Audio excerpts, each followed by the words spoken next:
Hello and welcome to this new video on how to chat with Shein customer service. So if you are new here, subscribe and press the notification bell icon so you don't miss any upcoming further videos. Now let's get started. So firstly, you need to open the web browser of the choice. After that, you need to go to the top of the web browser.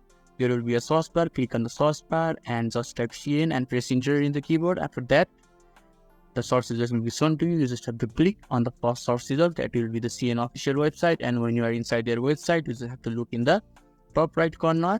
There is an headphone icon, and when you hover around it, it will say customer service. So you just have to click on that, and it will take you to the another web page. And their customer service web page will be opened. And in the bottom is a part where you can write your own messages. You can just type anything that you have or any problem that you have. And after that, you can just click on the enter that is on the right hand side, and you will be able to contact with Shein customer service. So this is how you can chat with Shein customer service. So if this video is helpful to you, give a thumbs up button. Thank you.